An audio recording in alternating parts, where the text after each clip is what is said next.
الحمد للہ رب العالمین والصلاة والسلام علی سید الانبیاء والمرسلین اما بعد فاعوذ باللہ من الشیطان الرجیم بسم اللہ الرحمن الرحیم۔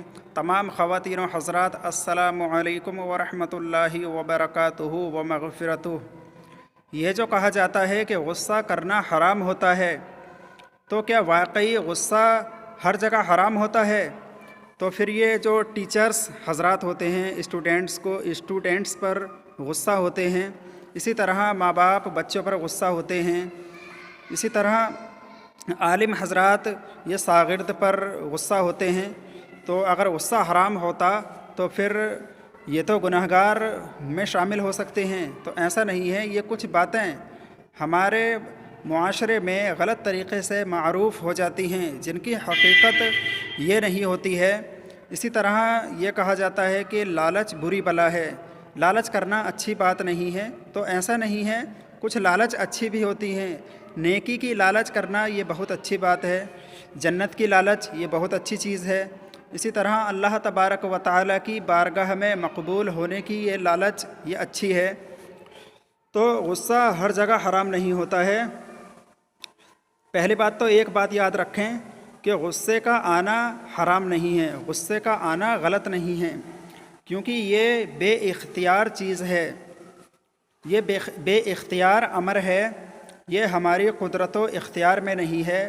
کیونکہ جب ہماری کوئی پسند کے خلاف کوئی کام ہم دیکھتے ہیں یا کوئی چیز ہم دیکھتے ہیں، اسی طرح ہم کوئی بات سنتے ہیں تو وہ ہمیں ناگوار گزرتی ہے، تو ہمیں خود بخود آٹومیٹکلی غصہ آنے لگتا ہے۔ تو غصہ آنا برا نہیں ہے، لیکن غصے کا اظہار منع ہے، وہ بھی اس صورت میں کہ جب غصہ اپنی ذات کی خاطر آئے اور اپنی نفسانی خواہشات کی وجہ سے کوئی غصہ آئے تو وہ اس غصے پر اظہار کرنا یہ حرام ہوتا ہے۔ مثال کے طور پر بیوی نے کھانا بنایا، اس میں نمک تیز ہو گیا، مرچیں کم ہو گئی، اسی طرح سے شوربہ زیادہ ہو گیا، یا کوئی اور کام کسی نے بھی کیا تو اس پر ہمیں غصہ آ گیا، تو یہ ہماری ذات کی خاطر غصہ ہے، ہماری نفسانی خواہشات کی خاطر یہ غصہ ہے اور شیطان کے بہکاوے میں غصہ ہے۔ تو اب غصے کا اظہار کرنا یہاں پر گناہ ہوگا۔ غصے کا اظہار کئی طرح سے ہو سکتا ہے کہ ہم نے کسی کو آنکھوں سے گھور کر دیکھا، یہ بھی غصے کا اظہار ہوتا ہے۔ اسی طرح ہم نے ہاتھ چلایا، یہ بھی غصے کا اظہار ہے۔ اسی طرح پیر چلایا، ہم نے کسی کو تکلیف پہنچائی، یہ سب غصے کے اظہار ہوتے ہیں۔ اس کا مطلب غصے کا اظہار کرنا یہ حرام ہے، غصہ آنا حرام نہیں ہے۔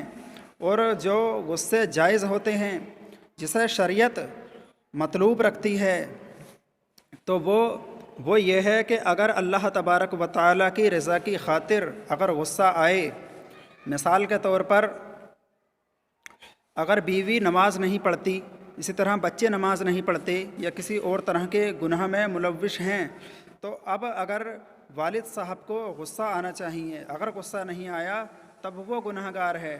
اس کا مطلب غصہ کرنا یہ فرض بھی ہوتا ہے، جائز بھی ہوتا ہے۔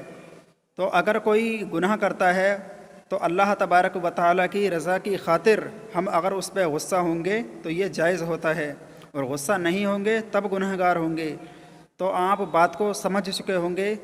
تو حضرات محترم، آپ علم دین ضرور سیکھیں۔ علم دین کی روشنی سے ہی ہمیں پتہ چلتا ہے کون سی بات صحیح ہے، کون سی بات غلط ہے۔ آمین وآخر دعوانا ان الحمد للہ رب العالمین۔